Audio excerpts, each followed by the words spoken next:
Steven. Hey, you too, brother. Jordi, Leo, Lanett, right? Using NFTs to fuel innovation and creativity in the film industry. All right, ladies and gentlemen, after you. Hey, everyone. Hello, everybody. How you guys doing? So that was not a lot of vibe. I needed like at least a couple of smiles and waves to make sure that you guys are out there with us. That's what I'm talking about. That's what I'm talking about. Thank you very much. I appreciate that energy. So we're just going to introduce ourselves. I feel like I'm first in the row, but then you guys can take it back and we'll go back and forth. My name is Lanett Grant. I am with Deadheads and GMI Studios, and I am so excited to be here with you guys today. We're going to talk about creativity and innovation. Over to my, whatever left this is, right? Yeah, to your right. I'm Jordi Mora. I'm the strategist for Lazy Droid Studio. I have animation show coming out with Amazon. And yeah, excited to be talking here with really cool people in the film industry. Hi, everyone. My name is Steven Ilous. I'm co-founder and CEO of The Feature. We just powered the Degen trilogy for Coinbase and the Love, Death, and Robots campaign for Netflix. And we are announcing today the first ever blockchain-enabled streaming device. Yeah. Hey everyone, Leo Matchett here. I'm co-founder and CEO of Decentralized Pictures Foundation. We are a 501c3 nonprofit with the goals of talent discovery and content curation. We're a film fund where we rely on our community to vote on which artists are most deserving of our support for financing and from our production network. So I think what we were going to do next, and I'm not the moderator, we don't need leaders, we don't need roads, we're just having a good conversation with you guys out here, was I think we said we were going to talk about why us and kind of why Web3.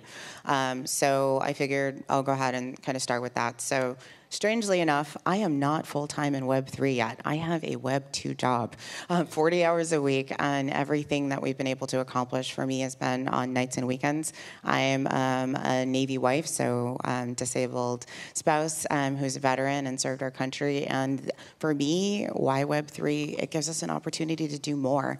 You know, my husband was actually disabled quite unexpectedly, and it was like, oh my goodness, everything's on me.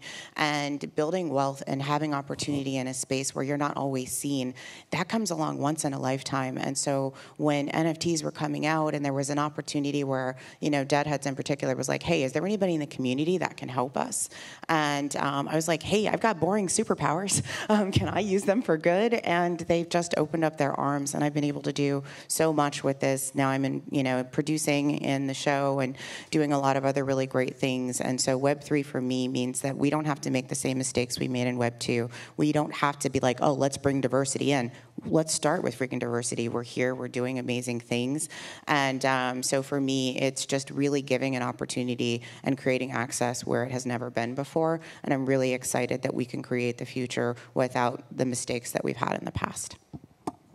Yeah, I love that. I'm an artist first.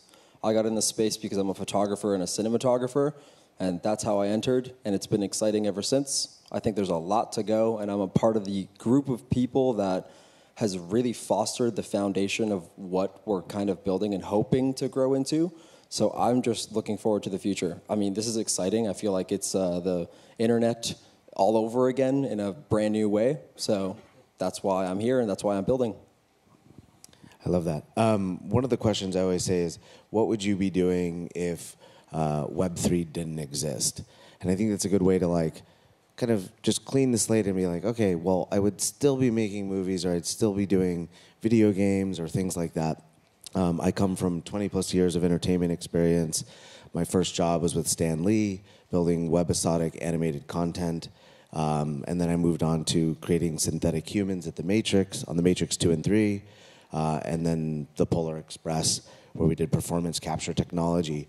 And then I was naive enough to think, oh, I want to be a writer-director. And I went down that journey for about 15 years. I was at CAA, WME, all the major agencies. And what I realized was, why is there no technology that's enabling intellectual property? Why are creators being put into a black box where you get in line, you're a small fish, you feed the larger fish of this ecosystem? And being at the forefront of film and leveraging technologies to tell new types of stories, I thought there's got to be a better way for creators. So about a year and a half ago, we started the feature as a way to put intellectual property onto the blockchain and how to create equitable smart contracts for creators. And what we quickly realized was it doesn't matter if you're an up-and-comer or you're an Oscar winner. The reality is we all face the same problems. There are stories that we want to tell that for some reason we're being precluded to. And if we can leverage this global public infrastructure as blockchain to be able to enable creators, the artists, and everyone to tell the stories that they want to, ultimately we can change the industry as a better, more equitable place for all of us. That's awesome. I'll try and follow up on that. But yeah, that's super cool. I didn't realize all that about you. Yeah, for me, what would I be doing? I would probably still be in physical production as a line producer. I did freelance producing for a long time, and then was a staff producer at the Directors Bureau, which is a commercial company in Los Angeles. Produced hundreds of music videos and commercials for big and small brands. I started in application development, when the iPhones and Androids first started coming out, created some film tools, and I've always sort of been a tech nerd, just liking to, see what's out there, see what's coming in terms of, and film really is a tech innovation medium, right? As new technology comes out and makes the filmmaking process easier, people go nuts for that stuff. And, especially you as a cinematographer, I'm sure you're always checking out the new cameras and all that kind of stuff. And actually the company, the Directors Bureau that I work with, is, owned by Roman Coppola. And, that family has been on the forefront of technology for a very long time.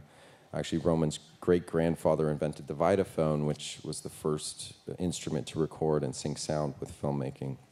And Francis, his dad, was the first person in North America to, have a flatbed editing machine. And, him and George Lucas founded American Zoetrope and, THX Sound and all that kind of stuff. So when blockchain came out, we actually took one of our sound stages in Burbank and turned it into a Bitcoin mine in 2013. And when Ethereum came out, we thought, holy crap, let's start thinking of ways how this technology can help filmmakers. And so that's why I got into Web3 and why I wanted to do, or why I'm doing what I'm doing now. But if I was not, I would probably still just be producing commercials. So I think the other thing that we wanted to talk about is innovation and creativity. It's really an interesting thing because you're thinking, well, creativity is already innovative. So we wanted to talk about, using our projects, obviously, because that's the experience that we have. I think how we're approaching that in each of our individual ways.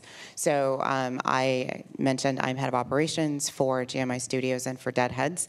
And we do hold the lovely honor of being one of the first animated series to be on the blockchain. And what was really sweet is that Stoner Cats a couple of weeks later said we were, and we're like, no, it was us. And now we have this really great friendship with that. And really what Deadheads was with, it started out as a 10,000 generative project, but every single episode only has characters that are owned by our community. So I think one of the things that we've really tried to do is provide that access. They were like, hey, do we have voice actors in the community? Do we have sound designers in the community? What do we have in the community? And I was like, hey, I've done some voice work. We had a sound designer come in and say that he's doing, and this is theirs. This is ours. We use our community wallet to create the show.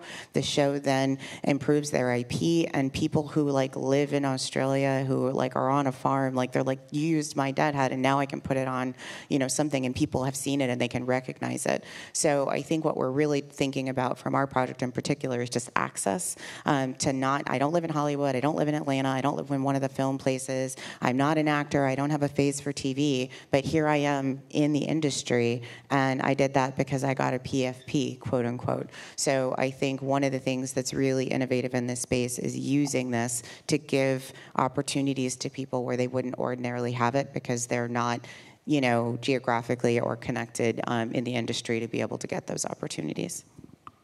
I mean, access is all I care about. As an artist, that's what I see. I love film. I love watching it. How can I access it in many more ways? If I'm a diehard fan for something, how far can I interact with that thing? So for us, because I don't know how Amazon will proceed with NFTs, I'll talk about ideas that I kind of want to throw out there, and anyone can take them. I think that it's really unique to be able to be a holder and have access to things like, if you're a cinematographer, you can be at a round table with the cinematographers, the people who framed the animations, the people who created them, where the camera is, why it moved. If you want to be in that writer's room or in the cinematographer room or anything like that, you need to hold a certain NFT that is a part of our collection.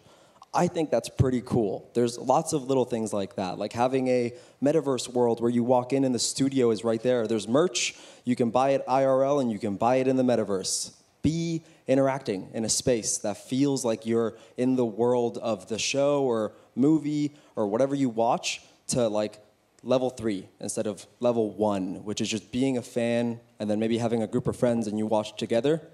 Cool, but like what's after that? So access, 100%.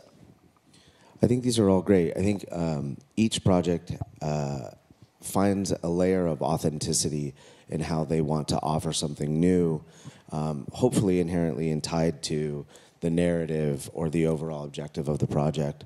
At Feature, I think we're a little bit agnostic. We try to find that through line depending upon what the IP is. And really, there are a lot of companies that go top down, and when they offer a collection to the general public, it's not really thought through in terms of like, okay, how do we build a world here? How do we add more utility? Or what's ultimately the value that we're providing our fans? And I think that's one of the interesting parts about this is a lot of companies are thinking about it as a consumer product when ultimately it's an extension of the IP. And I think especially in markets like this, during bear markets, you have to think about ways that you can just gather more of a community, continue to foster adoption, and not necessarily be constantly selling something.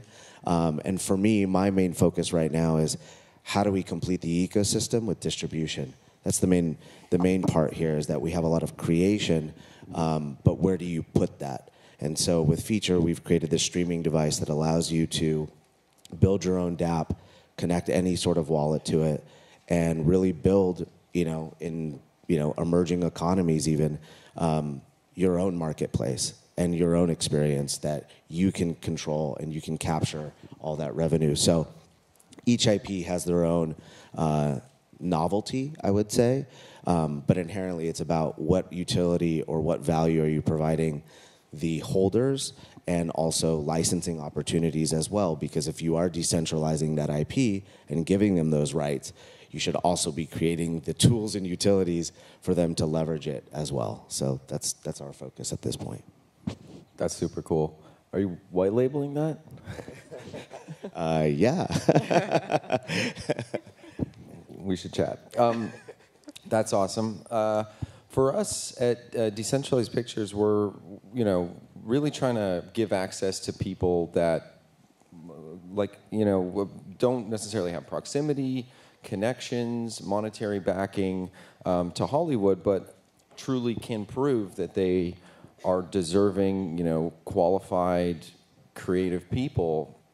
Hollywood, obviously, like we've been talking about, it can be a small, insular sort of group of decision makers, gatekeepers that decide, which films get financed, which people get, a shot to prove themselves, and there's some nepotistic stuff that happens in that world, and it's a lot about who you know and how you can get in front of the right people.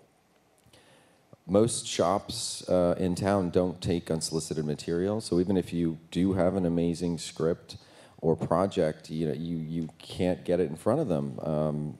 They won't take it because maybe they're developing something that's similar, and you would have to sign some kind of a submission release, even if they would. And a lot of the development departments are small, so they have this drinking from a fire hose problem. Amazon actually had a public submission portal, which I believe, was shut down because of that problem. There just was so much inflow, there was not enough resources to review it all.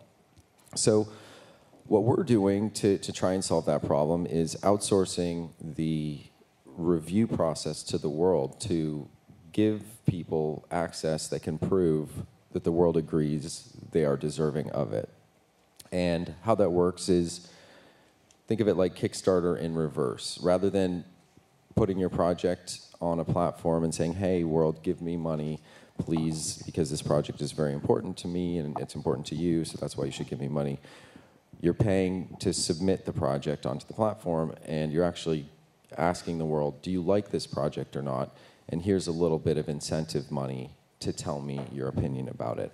And through that process, the best projects will rise to the top based on the reviews from the community, and they're incentivized to do so. And hopefully we can select and give support to the most deserving artists and access. So, I love that we're all solving a similar problem, though our projects are actually so different. And I think that's really exciting, because I think that's really what Web3 is about. It's really about solving problems and reiterating and trying to improve as we go. So I think one of the things that we kind of were chatting about too was just the problems that we'll have to solve, for tomorrow.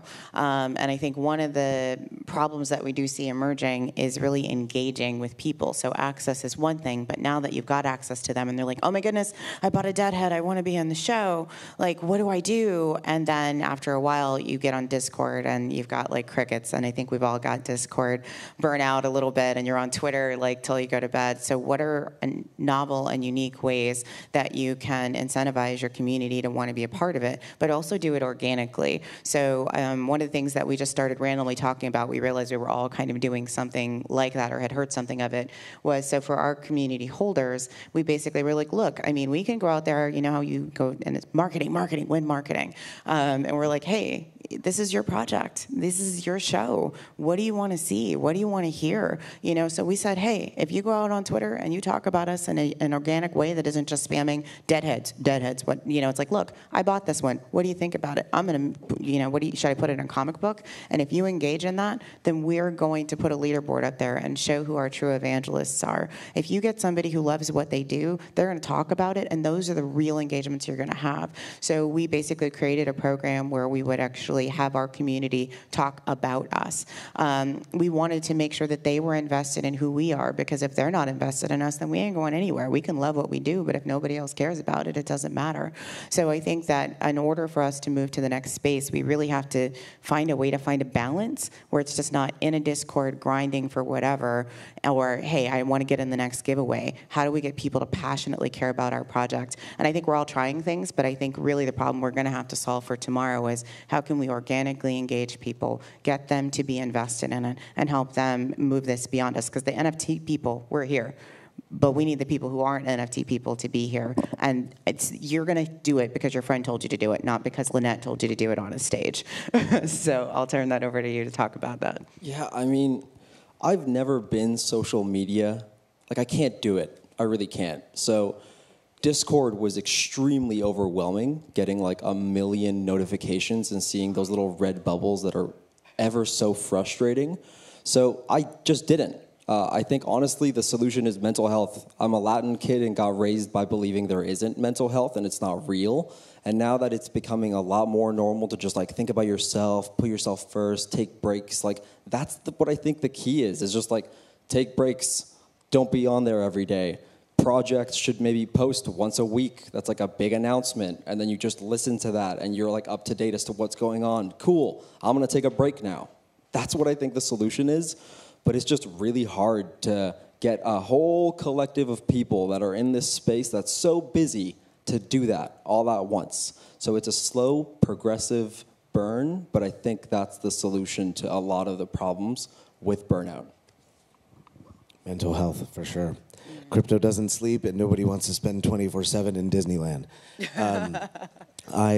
One interesting thing that we saw with our case study project, which was called Huxley, it's a 6-part graphic novel done by an amazing artist named Ben Morrow. It's incredible. Check it out. we saw in the community as it started to grow and the ownership and the community relationships started to deepen, these little micro pockets of communities that wanted to get together and meet. And they were fostering it themselves. They were doing their own events. And a colleague of mine and I dropped in on one in Los Angeles. And it was really compelling because it was like, 12 grown men all wearing Huxley shirts, getting together, having dinner, but talking about their lives. And what I realized was, aside from the ownership of the comic book, they were really fostering a deeper relationship with each other and caring about each other. And one of them actually had told this story that his daughter was getting into NFTs.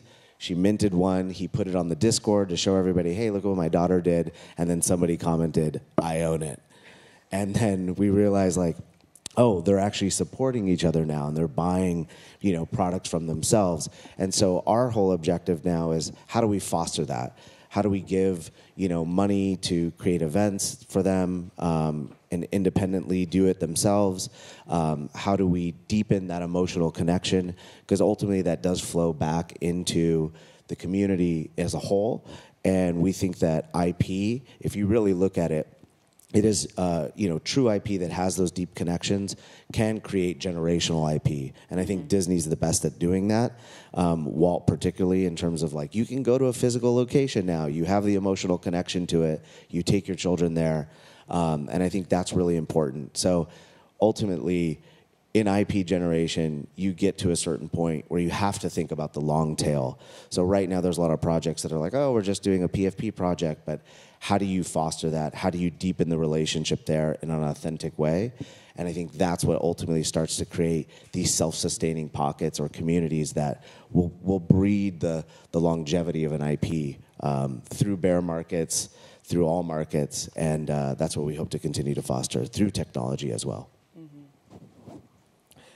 Yeah, I'm no expert when it comes to community, but I will tell you, I think you absolutely are right with IRL events. Really kind of bridges that gap between the virtual world where I see the fatigue. The social media fatigue is real. Like we were talking about earlier, COVID hit, and we had this all of a sudden this life of isolation. So I feel like we all kind of went online and wanted interaction again. And now that we're almost back to a normal world, we're like, can't keep up with both the real world and the digital world. So there's this social media fatigue, and Discord specifically, because it's like nonstop, go, go, go. There's always a new notification, and like, do you respond? And and I end up muting channels temporarily, and being like, okay, it's my time. I got to go back in there to see what's up. But yeah, I think IRL is where we're aiming. We're creating what we're calling the Cinema Cafe for our NFT holders. That's one of our NFTs up there above my name. It's the writer card. We have a whole crew of it's called the Film Crew Collection. Producer, director, costumer, location manager, etc. And yeah, people who have those NFTs can come and get free coffee, hang out, sort of a clubhouse for filmmakers to collaborate, cafe culture, drink some wine in the evening, do little events, stuff like that.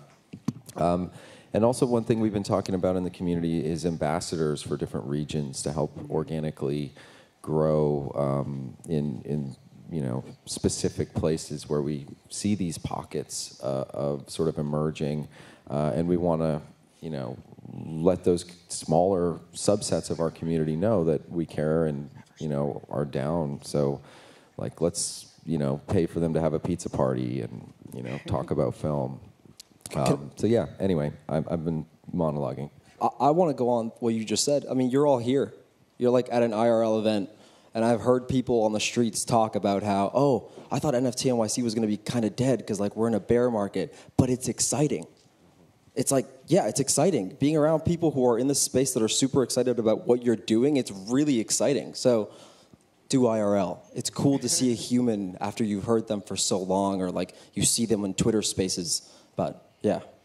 Well, I was just looking, and our time is drawing to a close, so I feel like we should all say maybe one thing we're excited about, and just kind of move forward.